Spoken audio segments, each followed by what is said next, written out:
Hey guys, and welcome back to the channel. It is semi-finals day, and we're going to be going over the women's semi-finals in this video. ATP semi-finals in another video, so check that out as well. I tell you what, it's not as clear-cut as a lot of people would have thought, right? A lot of people would have backed someone like a Swiatek or even Raducanu after she won against Serena and Azarenka so convincingly, bagling both in both matches. Pegula then, of course, beat Raducanu. You're thinking, well, Pegula's going to be the one going through. No, completely. I don't want to say random, but it is a very open draw at the moment, the WTA, in all tournaments, just because of how it's panned out after Swiatek's dominance at the start of the year, and now that's kind of faded away. So it's anyone's game. So we're going to break it down. I'm going to go through, of course, the semi-finalists. We're going to go through their route to this stage. Then I'm going to talk about it from a more tactical standpoint and strategically how I think each player can win. And then I'll give my predictions as well. Before we get into it, though, remember to hit that like button and subscribe if you're new, if you're watching on YouTube. If you're watching on a podcast platform, please do remember to subscribe, follow us, and especially leave a rating or review. Really does help us out, especially on Apple Podcasts. Thank you so much, guys, for your support. Also, consider joining the channel as well to help us grow even further. Thank you so much. Let's get into it. So let's start with the first of the two semi-finals. I want to start with Madison Keys versus Petra Kvitova, a Grand Slam finalist in Madison Keys, who, of course, made the US Open final a few years back now, losing to Sloane Stephens.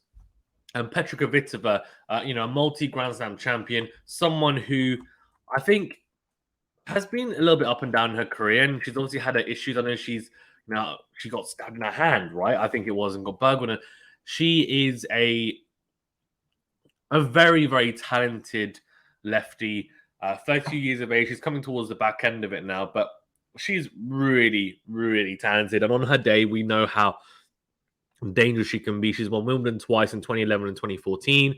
So it's just going to be interesting to see how she does, not just at Cincinnati, but at the US Open as well. Are we going to see a little bit of an Indian summer from her? I'm hoping we do, because she's really, really exciting to watch.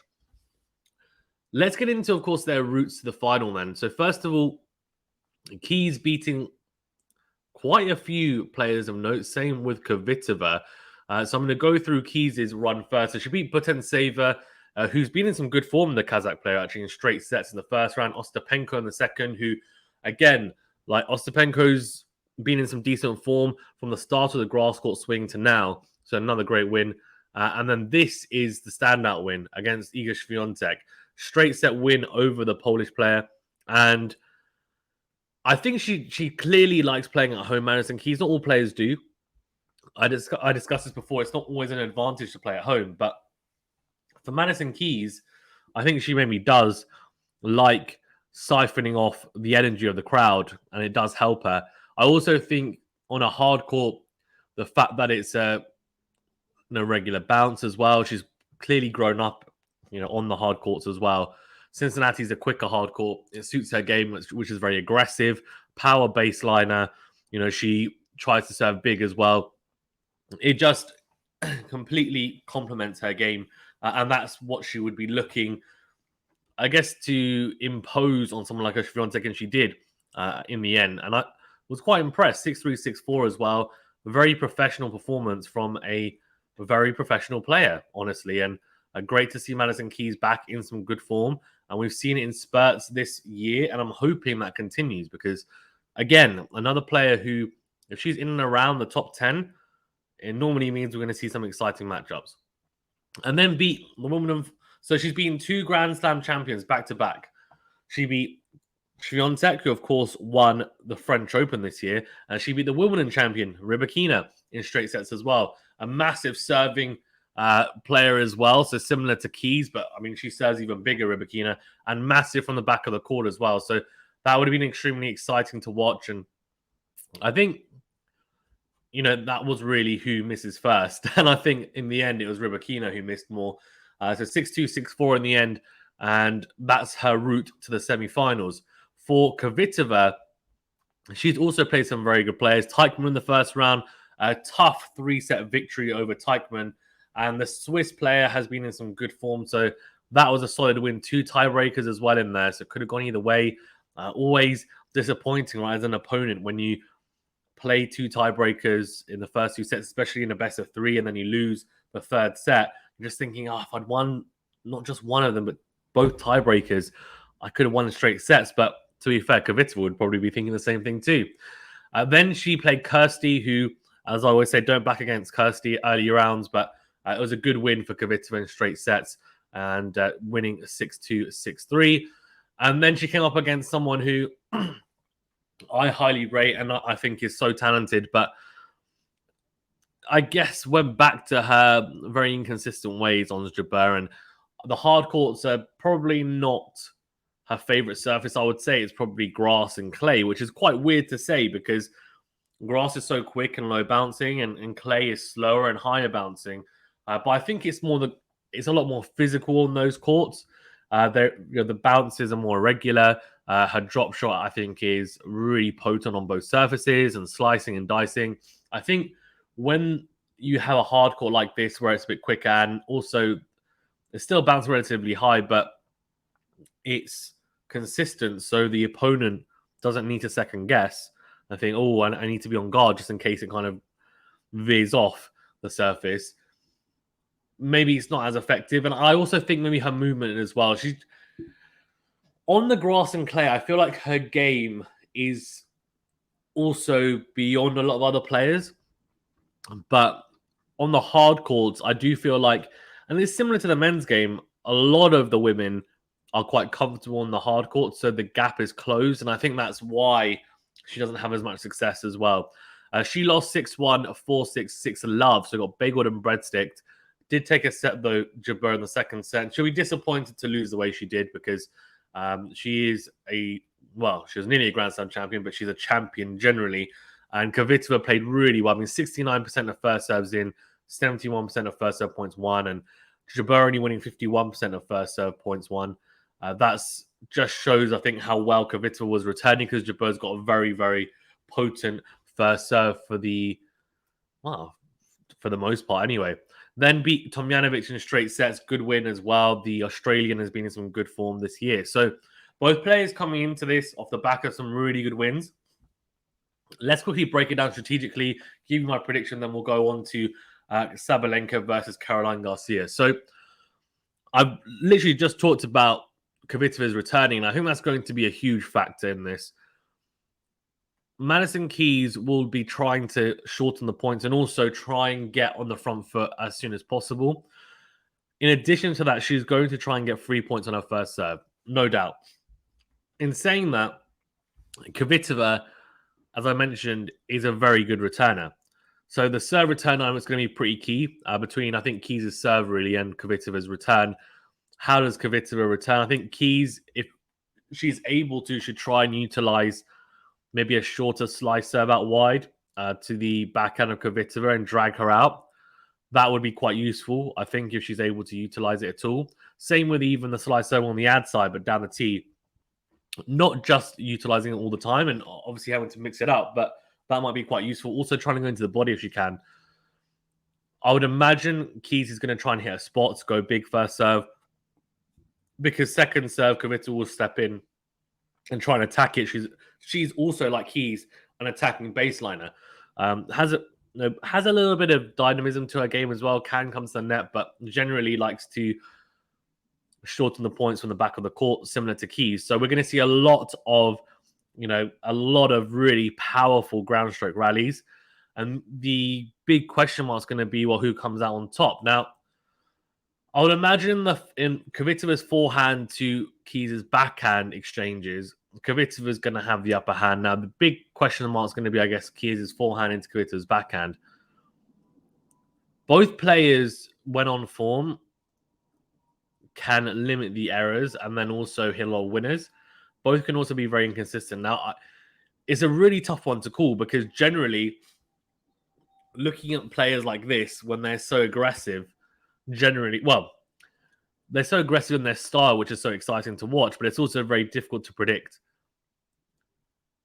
What I would say is that being a lefty does give Kvitova a bit of an advantage, and I'm just looking through Keys' Keys' opponents this week and just trying to see whether she has played any lefties. And I don't think she has. We also have to factor in the head-to-head, by the way, which is 4-all. Can you believe it? Yeah, 4-all. So Kavitova won the last one, which was last year in Cincinnati, ironically. Won in straight sets. 7-5, 6-4. Very close one, though. And the head-to-head being 4 just proves that.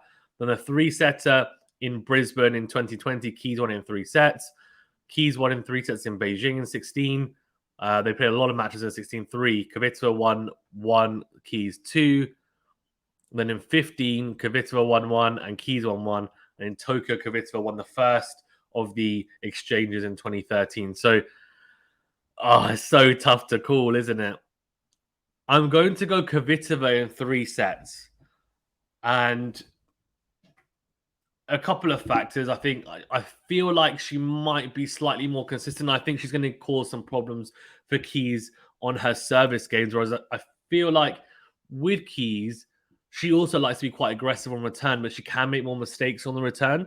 And Kvitova will make it quite awkward for her with her serve, swinging it out wide to the backhand side.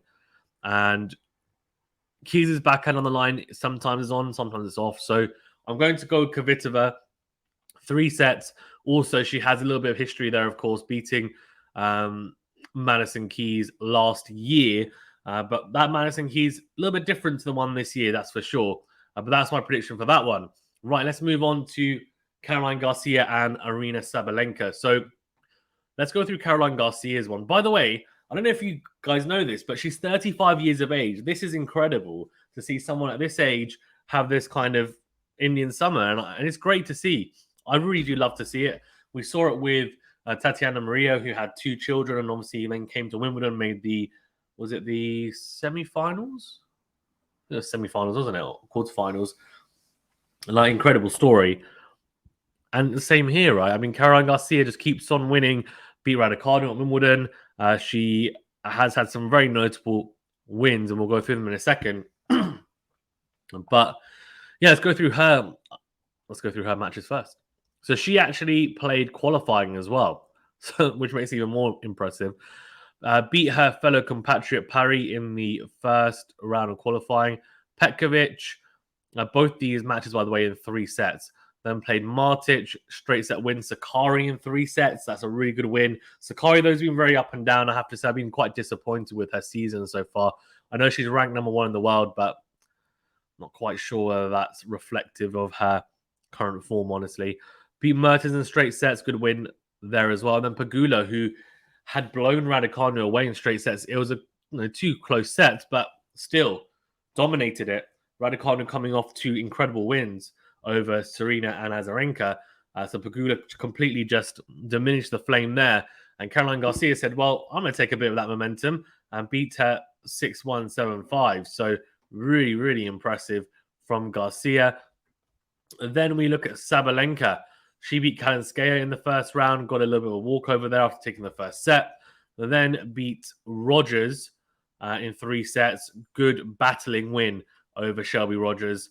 And yeah, I mean, really close. 6-4, 6-7, 6-4. 10 aces, 6 double faults.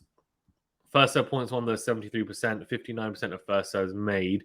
She's always going to serve double fault, Sabalenka. My big question is how many aces she's serving. So this was a little bit more against Zhang. She won a 6-4, 7-6, very tight one. This will be a little bit of an area of concern. 7 aces, 12 double faults, 59% of first serves made, 69% of first serve points won, 29% of second serve points won. So that's something to keep an eye on in the semi-final. Garcia, I'm not sure whether she's going to let Sabalenka have or make so many mistakes or give her so many free points and not punish her. So let's then talk about the head-to-head. So the head-to-head is actually 2-1 to Sabalenka. They have played in Cincinnati once before, which was in 2018. And Sabalenka won in 3 sets, 6-4, 3-6, 7-5. Garcia is on a wave. I mean, she's played a lot of matches in Cincinnati. I guess a lot's going to be determined by how much she has left in the tank, honestly, because it's been a very long week for her and some grueling matches as well. On top of that, Sabalenka, I genuinely think this match is in her hands, but a lot of it comes down to her serving. And I know there's a lot of emphasis always on the double faults, and I'm not necessarily saying it's about the double faults. It's more about her general service game and how easy she's going to hold serve. And the double faults do contribute to that, of course. Is she going to be able to hit a lot of aces unreturnables and might serve some double faults? I mean, if she's serving 12 aces to 6 double faults and then also serving, maybe another 12 unreturnables, that is a good return. That's not terrible. And, you can get away with that. The big issue for her is going to be, is she able to actually deliver on that? She has been so far this week, apart from, I guess, the last quarterfinal. And is she able to limit the errors? Now, I think this surface being quicker suits her game. She doesn't need to overhit. She can just pick her spots, and she's got natural power. For Caroline Garcia, she's been really good. She's got a big serve as well. She really does. Don't sleep on Caroline Garcia. I think she's such a solid player.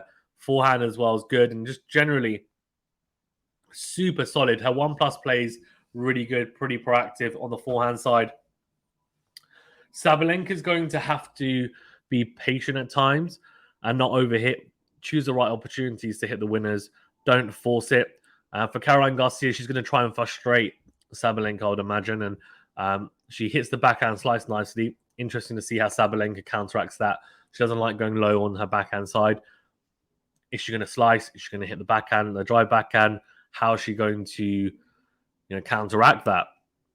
We'll see. The forehand to forehand exchanges, Garcia's got more consistent forehand, but Sabalenka's got the more harmful one. Sabalenka needs to be the one to take the impetus in those rallies and change direction at first, but change direction in the right moment. So it's going to be a really interesting match. And similar to Kvitova, it's very, very tough to call, honestly. I'm going to go with Sabalenka in 3 sets as well. I think it's going to be super close. I just have a feeling that maybe we've seen her back into form, and that's great to see because, again, similar to Keys and Kvitova, and the same with Caroline Garcia as well, all these players are really exciting to watch. So make sure you tune into them. That's my predictions. Let me know your thoughts on it. Remember to hit the like button and subscribe if you're new, and we'll see you on the next video. Thank you very much.